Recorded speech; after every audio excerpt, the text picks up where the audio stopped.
झालं तुझ्या मनात समाधान? हेच हवं होतं तुला? अहो वाघमारे, आता मी काय केलंय? वरती सगळ्यांना घेऊन तूच आलास ना. तुला कोण सांगितलं होतं रे एवढं शांतपणा करायला? त्यांना आणलं नसतं तर मी इथं वरती आले नसते आणि इथं अडकले नसते. हो हो वाघमारे, फक्त तुम्हीच नाही अडकला, मी बी अडकलोय. तेच, तू इथं आहेस ना, तोच प्रॉब्लेम आहे. तुझ्यासोबत नव्हतं अडकायचं मला. कुठं अडकायचं नव्हतं? गच्चीवर की लग्नाच्या बेडीत? काय बोलस? म्हणजे तसं नाही, मी असं म्हणत होतो की आपल्याला इथनं लवकरात लवकर खाली गेलं पाहिजे. मग कसं उतरायचं ते बघ, गप्पा मारत बसू नको इथं. ठीक आहे.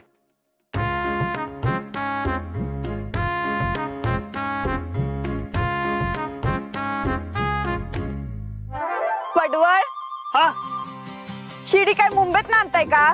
अहो मुंबईला कशाला, साताऱ्यात बी मिळेल की. हो हो, मी पण लगेच लाईव्ह येते आणि माझ्या फॉलोअर्सना विचारते.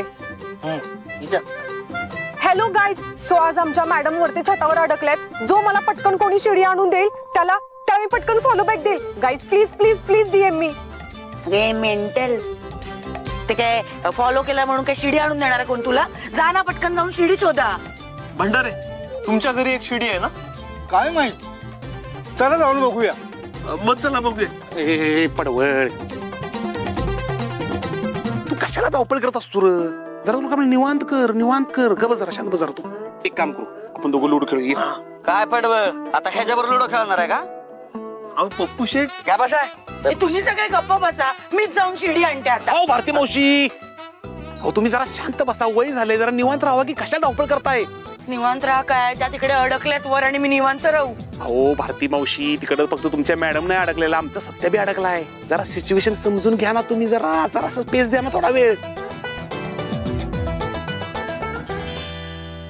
आता एवढं साहेब येतील, मला असं अडकलेलं बघून काय बोलतील? कसं उतरू खाली?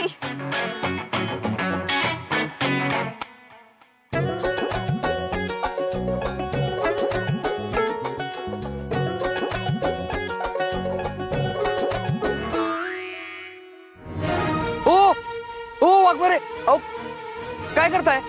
मॅडम इकडे चला, चला इकडे. अरे अरे चला.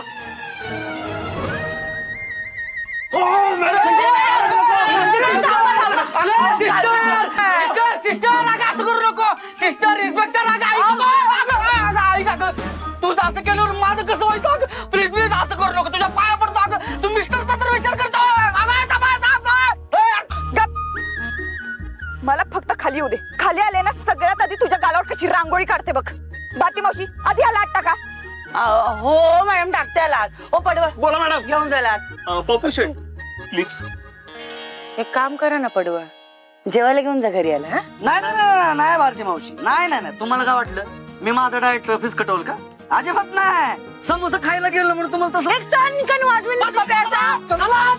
चला.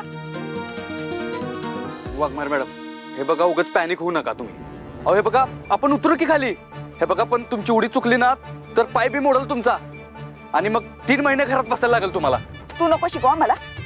तुझ्यासारखं घरात बसून गुंडगिरी करून पैसे नाही मिळणार मला. चांगलं आहे की मग, पण उडी मारली ना तर जे आहे ते बी गमवाल. माझं मी बघीन काय करायचं ते. मंजू, अगं पोरी थोडा धीर धर ना. शिडीचं बघतोय आम्ही, बलमा गेलाय ना, जरा थांबा.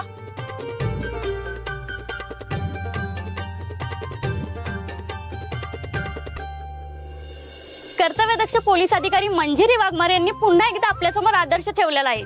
पोलीस कर्मचारी आणि कैद्यांच्या मदतीने भवानीनगरच्या पोलीस स्टेशनच्या डागडुजीचं काम केलेलं आहे. पण हे काम करत असताना त्यांना खूप मोठा मनस्ताप सहन करावा लागत आहे. त्या ह्या रणरणत्या उन्हामध्ये छतावरती अडकलेले आहेत. पण आता घाबरायचं कारण नाही, कारण त्यांच्यासोबत आहेत सत्यदादा. तर भवानीनगरचे नगरसेवक बळवंतजी माने यांच्याशी आपण थोड्या गप्पा मारूयात. तर बळवंतजी माने, तुम्हाला या अभिनव संकल्पनेबद्दल काय वाटतंय? नमस्कार, मी कर्तव्यदक्ष माननीय नगरसेवक बळवंत लक्ष्मण माने. खूप चांगला प्रश्न विचारला मॅडम तुम्ही, की वाघमारे मॅडमच्या अभिनयाबद्दल काय वाटतं. खरं तर मी त्यांचा अभिनय कधी बघितला नाही, कारण त्यांची शाळा वेगळी होती, माझी शाळा वेगळी होती, त्यामुळे त्यांचं नाटक मी कधी बघितलं नाही. त्यामुळे अभिनयाबद्दल मी काय बोलू शकत नाही. अहो बळवंतजी, अभिनव म्हणजे या डागडुगीच्या संकल्पनेबद्दल तुम्हाला काय वाटतंय त्याच्याबद्दल विचारतोय आम्ही. माहित होतं पण काय आहे, राजकीय जीवनामध्ये काम करत असताना, सामाजिक जीवनामध्ये काम करत असताना थोडस असं विनोद राहिलं पाहिजे, थोडस विनोद केला पाहिजे, म्हणून हा मी विनोद केला. तर आता मी वाघमारे मॅडम बद्दल काय बोलणार, म्हणजे जे काय बोलायचं ते आमचा सत्याच बोलेल.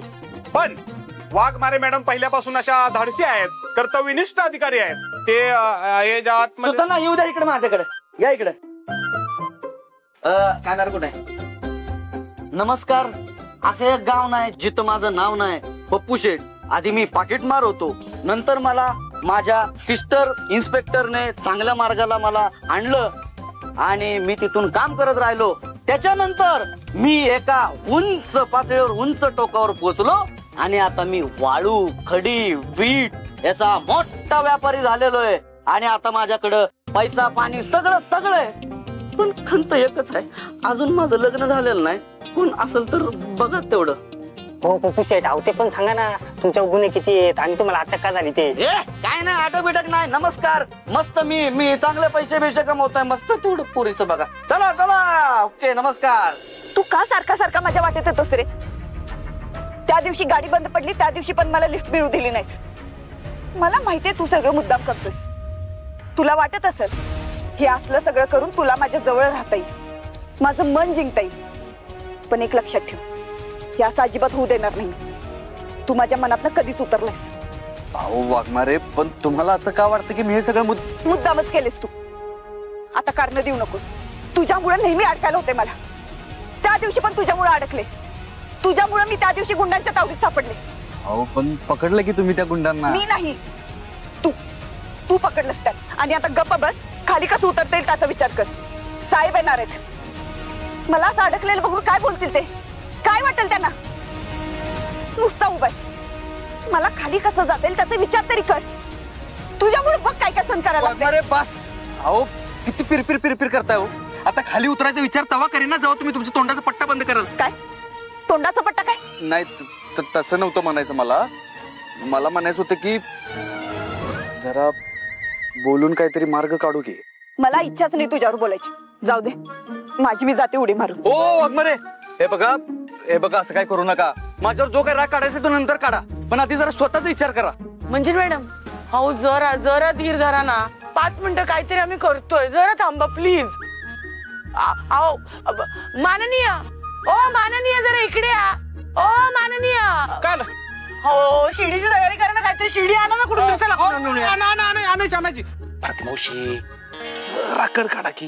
अहो लैला मजनूची जुडे, त्यांना स्पेस मिळाल्या. त्यांना डिस्टर्ब करणं चुकीचं आहे. थोडा वेळ.